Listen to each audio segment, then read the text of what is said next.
Komið í sæl, við heilsum ykkur að austan. Við komum víða við í þættinum í kvöld og heimsækjum meðal annars Stefán Þorleifsson töffara sem var 100 ára á dögunum.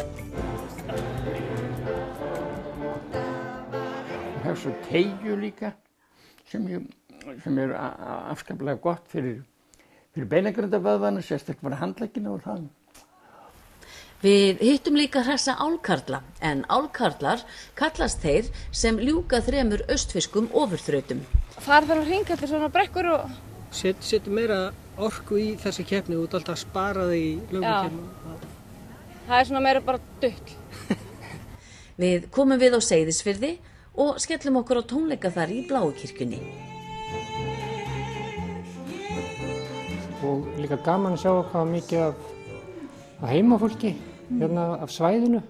En við hefjum leikinn á Djúpavogi þar sem við fáum að kynnast hönnunarfyrirtækinu Arfleið.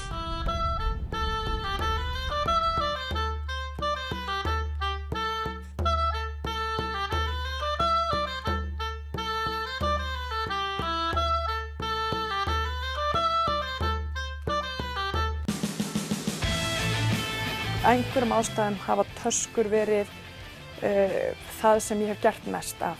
Ég var 12 ára þegar ég bjó til fyrstu töskuna í Handmennt á Hornafirði, ég er þaðan, úr gallabuxum, skreytt hana með tölum og svo bara hélt ég áfram sem unglingur. Prjónaði töskur, bjó til töskur úr hör sem ég skreytti með perlum, bjó til perlutöskur, bjó til töskur úr gardínum, gömlum gallabuxum. Fyrirtækið Arfleið á Djúpavogi sérhæfir sig í hönnun og framleiðslu á töskum, fylgihlutum og fatnaði úr íslensku hráefni, þar sem hver hlutur er handgerður og hannaður út frá náttúrulegu lagi hráefnanna. Ágústa lærði almenna hönnun í Iðnskólanum í Hafnarfirði og svo skó- og fylgihlutahönnun á Ítalíu. Grunnurinn er að vinna með náttúruleg hráefni, eins íslensku hægt er og núna til dæmis get ég er ég að vinna með eingöngu íslensk hráefni, flyt ekkert inn, þetta eru allt aukaafurðir úr íslenskri matvælaframleiðslu, þannig að þetta er að vekja gríðarlega athygli og ógeðslega töff finnst mér að geta fullnýtt bara aukaafurðirnar úr matvælaframleiðslu og annarri framleiðslu. Eins og ég segi, hugmyndafræðin að nýta, skapa, vera sjálfbær, fara svona fallegustu leiðina í sátt við náttúruna. Og þó að ég sé að nota skinn og afurðir af dýrum, þá erum við til dæmis eitt af örfáum leðurfyrirtækjum í heiminum sem erum að vinna úr aukaafurðunum. Ekki dýrum sem eru alin til þess að verða tískuhlutir, heldur erum við bara að taka afgangana sem að fór til spillis kannski hérna fyrir 20-30 árum, sérstaklega fiskiroðið. Hráefnin sem ég er að vinna úr eru laxaroð, þorskroð og hlýraroð og svo karfaroð. Þetta er langstærsta sem ég hef fengið. Og svo blanda ég þeim við allt sem ég fæ frá hreindýrunum. Það eru sem sagt leðrið, rúskinnið og hornin og svo frá íslensku sauðkindinni sem er langháragæra, stuttháragæra, leður, horn og bein og náttúrulega lopinn og ullin og allt þetta. Ágústa selur framleiðslu sína aðalega á vinnustofu sína á Djúpavogi en einnig í versluninni Fóu í Reykjavík og á netinu. Það kemur fólk hérna inn alveg á færibandi, sumir fíla þessar vörur ekki, það er bara allt í góðu, þeir geta farið að fengja sér vörur út allan heim, en það er fólk sem gjörsamlega bara á ekki orð yfir þessu. Fólk sem að, já til dæmis núna er ég búin að vera að fá mikið af fólki sérstaklega sko kemur og gerir sér ferð á Djúpavog frá Kanada því að það sá mig í kanadísku sjónvarpi. Að hafa það aðdráttarafl og að einhver vilji koma og kaupa skrýtnustu og flóknustu og sérstökustu vörurnar mínar í staðinn fyrir að reyna að dæla inn einhverjum eins vörum í massaframleiðslu eitthvað. Það er Arfleið.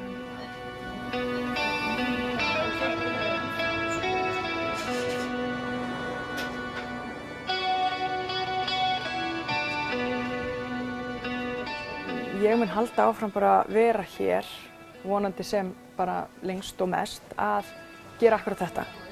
Framleiða það sem að hráefnin segja mér að þau vilja vera og einhverjar hugmyndir.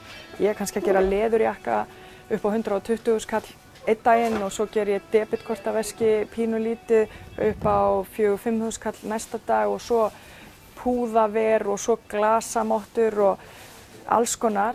Ágústa hlaut styrki frá uppbyggingarsjóði Austurlands og Nýsköpunarmiðstöð Íslands í fyrra og frá atvinnumálum kvenna í ár til að undirbúa og markaðssetja vörur sínar erlendis. Ég á eina fasta tilbúna línu sem ég er í smá hliðarverkefni að koma á framfæri erlendis.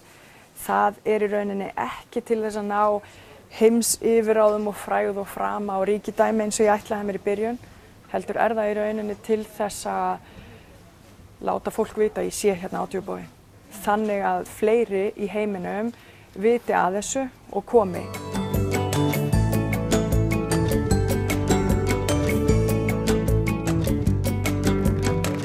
Fyrstu álkarlarnir voru verðlaunaðir nýlega. Álkarlar kallast þeir sem ljúka 3 austfirskum ofurþrautum. Fyrst þarf að synda 2,5 km í Urriðafossundi, síðan hlaupa 27 km í Barðastrandslaupi og loks hjóla 103 km í Tour du Orminu. Keppnirnar 3 dreifast yfir 4 helgar þannig að þrautin tekur í. Svo skemmtilega vildi til að það voru systkini, Svanhvít og Jakob Antonsbörn, sem fyrst urðu til að ljúka þrautinni. Við hittum þau við endamarki í hjólakeppninni og spurðum hvernig tilfinningin væri. Hún er mjög góð. Hún er bara Systkini? mjög góð. Já. Við erum alltaf að þessu. Gera eitthvað svona nýtt. Já, já. Spennandi. Sama titlum. Já. Safna verðlaunapenningum, það er alveg það. Hvernig fannst þau þessar 3 þrautir, Urriðafossundi, Barðastrandslaupið og Tour du Orminu? Mjög skemmtilegar. Það eru skemmtilegar, alltaf mjög krefjandi, en flottu landslægi og bara það er gaman að taka þátt í þessu. Gott að enda hérna. Þetta er alltaf erfitt og maður hugsa alltaf á leiðinni bara, en svo er þetta bara búið. Systkinin bæði virki hreyfingu. Það var lokið landvættaþrautinni sem inniheldur eina ofurþraut í hverju landsfjórðungi og ferðast erlendis til að keppa í járnkarli. Það er hjólað, synt og hlaupi langar leiðir sama daginn. En hvernig skildi það verið samanburð við álkarlinn? Það er skítlétt með þetta maður. Það er bara slétt og fínt og alltaf heitt. Slétt og fínt og gott veður. Já. Það er slengur að þín.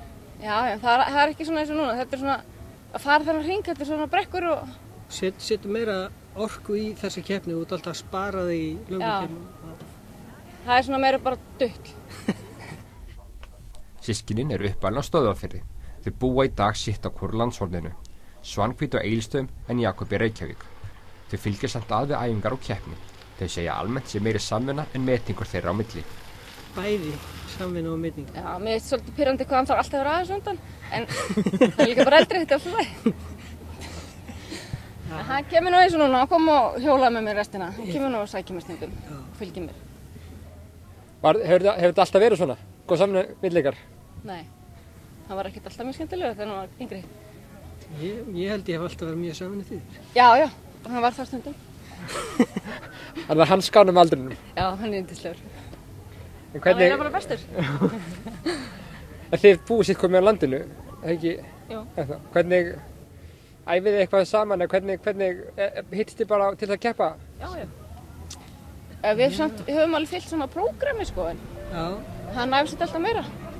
Og eru þið þá að senda á milli hvernig dagbókina og fórhóðis? Nei, ekki mikið. Það kemur fyrir að við erum að monta okkur. Við erum hjóla eitthvað langt. Já, það er svolítið þannig. Það er bara, þú veist, ef maður tekur eitthvað meira heldur en hinn gerir dænaður, þá grópar maður sig. Það er þannig. Nú eru þið búið með álkarlinn, hvað er næst? Það eru komnir eitthvað fleiri titlar í tengslum við landvættina. Ég man ekki eins og hvað þeir heita. Við verðum sérst að taka þá. Hvað er það? Það er eitthvað. Já, gerum það bara. Við verðum bara að taka það. Já, það er bara það sem kemur næst.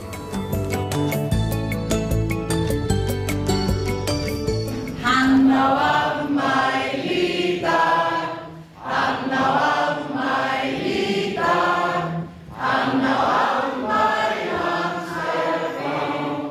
Hann á afmæli í dag, hann er 100 ár í dag, hann er 100 ár í dag, hann er 100 ár.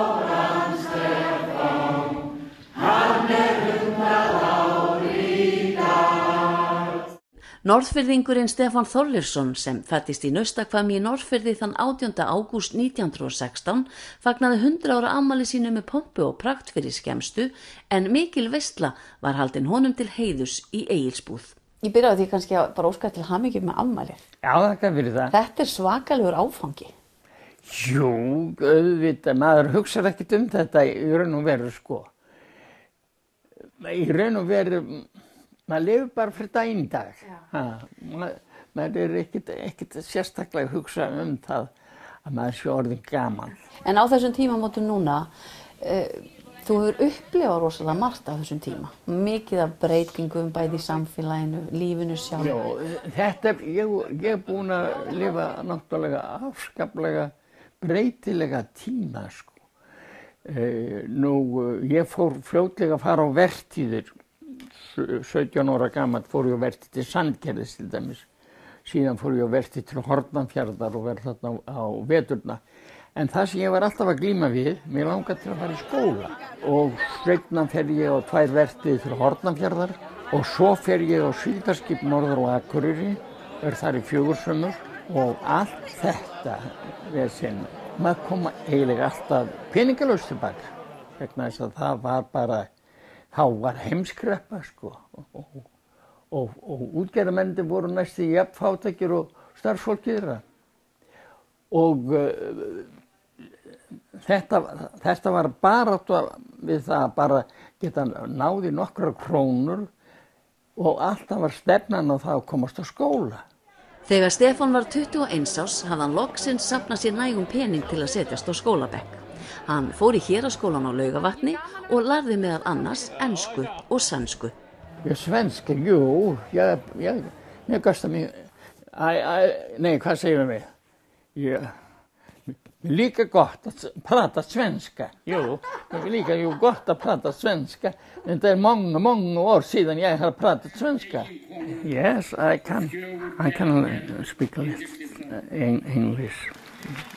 I have 2 sons here now. Both of them have learning English, but they like best to talk her mother's language, that is Spanish, and I am not so. I cannot speak so much in Spanish that we speak together in English. Þetta flott!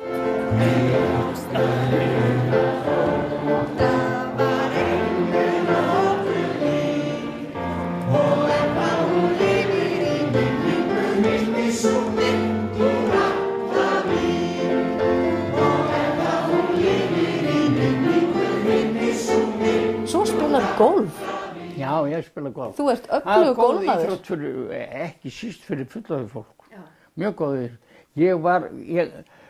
Kona mín sem var ákaflega góð í íþróttum sjálf, hún gaf mér golftæki í afmælisgjöf þegar við 50. Og þá fór ég að kynna mér þessa íþrótt. Og síðan hef ég verið afskaplega, ég verð að segja, áhugasamur þessa íþrótt og að lengi formaður golfklúbbsins. Og við fórum í góðar framkvæmdir þar, bæði að gera góðan golfvöll, fyrirmynda golfvöll, með góðum golfskála, allir því. Svoleiðis að þar nýtur maður sín mjög vel og í ellinni. Þetta er gott fyrir, og góð íþrótt auðvitað fyrir alla, en ekki síst fyrir fullorðið fólk. Til hvers að vera ungur og elska lífið heitt. Þetta er góðum málum. Já, ég held að það sé alveg örugt. Ég fyrir golf á hvernig degi þegar gott er veður og tíma til og venjulega nú hef ég öru nægan tíma. Já. Og þú syndir? Já, ég syndi fyrir svona 5 sinnum í viku í sund. En ég byrja alla morgna með minni leikfimi. Bara hérna sem við erum. Bara hér? Já, bara, já. Gerir bara líka leikfimæfingar og hef svo teygju líka sem er afskaplega gott fyrir fyrir beinagrindavöðvana, sérstaklega fyrir handleggina og það. Og halda mér þannig við. Það er óhætt að segja að hreyfing hafi verið líf og yndi Stefáns alla hans ævi. Hann skellti sér síðar í íþróttakennaranám og kendi íþróttir við Gagnfræðaskólann í Neskaupstað í yfir 30 ár. Hann sá líkum leikvið með eldri borgar á Norðfirði þar til hann var níræður. Ég held að hættulegustu sjúkdómur sem til þessi leti. Ég held það. Men nenn ekki að hreyfa sig. Það sé langhættulegustu sjúkdómur. Þegar maður veit af einhverju, maður hefur gott af einhverju og maður hefur tími þess að sinna því. Af hverjum gengur maður ekki til verks og gerir það. Ég get eiginlega ekkert verið ráðlagt fólki neitt nema ég get sagt fólki það hvað það er sem hefur raunverulega haldið heilsu minni vel við þannig að ég er heilsuhraustur miðað við aldur og það er regn þess að ég hef nennt að hreyfa mig. Það er hreint ótrúlegt hvað Stefán er heilsuhraustur. Hann segir þó langlífi sitt ekki einungis hreyfinguna þakka, þó svo hún spili vissulega stóran þátt. Náttúrulega er það ýmsar aðrir þættir. Ég átti yndislega konu, yndislega börn. Allt þetta gerði mann hamingjusama og allt þetta stuðlar að langlífi. Kona Stefáns hét Guðrún Sigurjónsdóttir og eignuðust þau 4 börn. Hún var mikil íþróttakona eins og eiginmaðurinn en vegna veikinda kvaddi hún allt of snemma. En hvað stendur upp úr svona síðastliðin 100 ár? Síðastliðin 100 ár? Það sem stendur upp úr náttúrulega ef maður fer að líta yfir þetta alveg þessi síðastliðin 100 ár, þá er það náttúrulega alveg númer 1. Að hafa átt góða foreldra. Það er náttúrulega mesta hamingja hvers einstaklings. Að hafa góða foreldra og fá gott uppeldi. Nú, í öðru lagi er það náttúrulega eignast góðan maka. Það er náttúrulega stórkostlegt. Stórkostleg hamingja. Við vorum afskaplega samrýmd og hamingjusöm. Og eignast 4 börn. Og þau eru öll vel heppnaðar manneskjur sem þjóna þjóðfélaginu eftir bestu getu. Svoleiðis að þetta er auðvitað lykillinn að því að maður getur sagt að maður sé hamingjusamur. Mér hefur alltaf fundist ég vera hamingjusamur. Líka það náttúrulega að allir sem hafa góða heilsu þeir ráða svo miklu það hversu hamingjusamir þeir eru.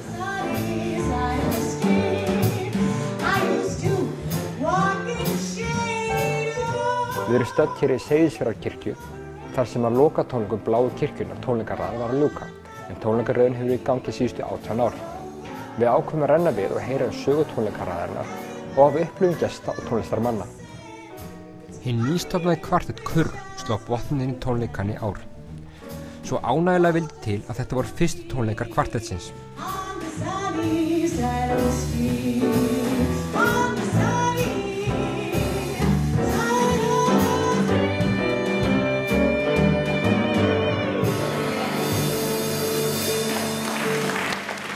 Það er bara dásamlegt að spila í þessari Bláu kirkju. Hún er svo falleg og það er svo gott að syngja hérna. Og það er svo gaman líka bara að syngja í svona fallegri kirkju, þar sem að einhvern veginn allt er svona bjart og skemmtilegt. Og svo er bara líka, eins og ég sagði á hann, það er mjög gott að syngja hérna, góða hljómburður. Hvað segir þú, Guðjón? Jú, það er bara mjög skemmtilegt og líka gaman að sjá hvað mikið af heimafólki hérna af svæðinu. Tónleikarnir í kirkjunni voru reyndar ekki fyrir einu. Hefði fyrir því að þeir listamenn sem kom fram á sumartónleikaröð Bláu kirkjunnar spili fyrr daginn á sjúkrahúsinu á Seyðisfirði. Okkur var vel tekið og mér fannst bara virkilega eins og fólk nyti þess að hlusta á þessa tónlist og mörg af þessum lögum er þannig að fólk þekkir þau og jafnvel kann stundum textana sko. Þannig að ég upplifði þetta sem svona bara eiginlega yndislega stund í dag. Já, mjög góð, skemmtilega og gaf okkur mikið bara að koma þarna. Þannig að það ekki síður fyrir okkur skemmtilegt. Nei, í rauninni ekki. Það gefandi líka þegar maður finnur að fólk nýtur sko, og þegar maður fær líka viðbrögð frá fólki kannski sem að jafnvel sýnir ekkert oft mikil viðbrögð. Tónleikaröðin fer alla jafna af stað í byrjun júlí og lýkur miðjan ágúst. Í ár náðust þannig 7 tónleikar. Tónleikarnir eru á miðvikudagskvöldum og þá bærinn fullur af ferðamönnum sem ætla um borð í Norrænu morguninn eftir. Þeir eru áberandi meðal tónleikagesta og nálgast tónleikarna öðruvísi en heimamenn. Já, ferðamennir eru komnir mjög tímanlega til að kaupa sér miða, en heimamennir þeir eru að hlaupa inn á síðustu mínútunni, öðru leyti eru bara mjög svipaðir. Hvernig upplifir þú tónleikarna nú þegar búin að loka miðasölunni? Þá ferðu sjálf inn, það ekki? Jú, þetta er voðalega hugulegt svona aukastarf að fá að fara tónleika einu sinni í viku yfir sumarið. Ég bara hef mjög gaman að því. Bæði Seyðfirðingar og nærsveitungar mæta í kirkjuna. Við hittum fyrir hjón frá Egilsstöðum sem mæta nánast á hverja einustu tónleika. Við komum oftast og ef við getum, já. Það er bara gaman að koma og hlusta. Hvað er það sem svona dregur ykkur að þessum tónleikum hérna? Gæða tónleikar og flott hljómsveitarfólk og þetta fin umgjörð líka Bláa kirkjan. It seems to me I've heard that song before. It's coming on various Það er svo gaman á tónleikum eins og hérna, maður er svo nálægt tónlistarfólkinu og nær svo miklum tengslum. Þegar maður fer á stóru tónleika fyrir sunnan þá er maður svo langt í burtu einhvern veginn, maður geta alveg sér bara í sjónvarpi. En mér finnst þetta að vera yndislegt, þetta er svona nálægt og skila sér alltaf vel til þess. Maður getur ekki ráðið því þegar maður býr hér fyrir austan að maður vilji fara bara núna sko, maður verður bara sækja það sem er í boði þegar það er í boði og njóta þess. Fyrstu tónleikarnir voru haldnir árið 1998.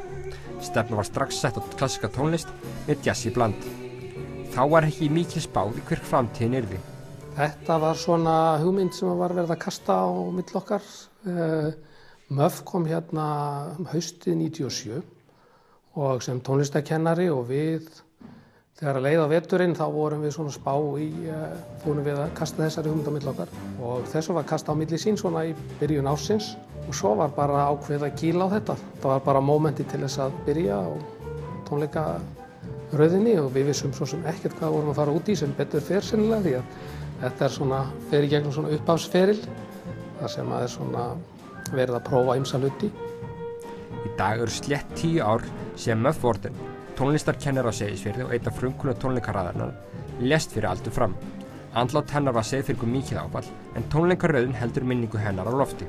Hún var í þessu algjörlega líf og sál sjálf en eftir að hún lést þá fundum við sem hafðum komið nálægt þessu verið í kringum þetta fyrir bara miklum velvilja í bænum sérstaklega og það kom undir eins upp þessi spurning hvort að Bláa kirkjan myndi halda áfram eða hvort hún myndi deyja með MÖF.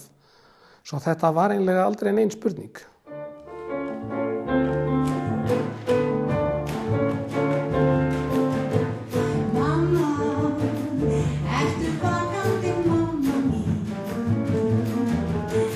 Við höfum alltaf notið mikils velvilja í bænum, stuðnings frá fyrirtækjum og sem hefur gert okkur kleift að halda þessu gangandi. Ég held að við höldum ótrauð áfram og viljum halda áfram og við höfum líka stuðning til þessu. Ég held að samfélagi hérna vilji þetta, það vill enginn þetta detti fyrir, þetta er bara hluti af Seyðisfirði á sumri.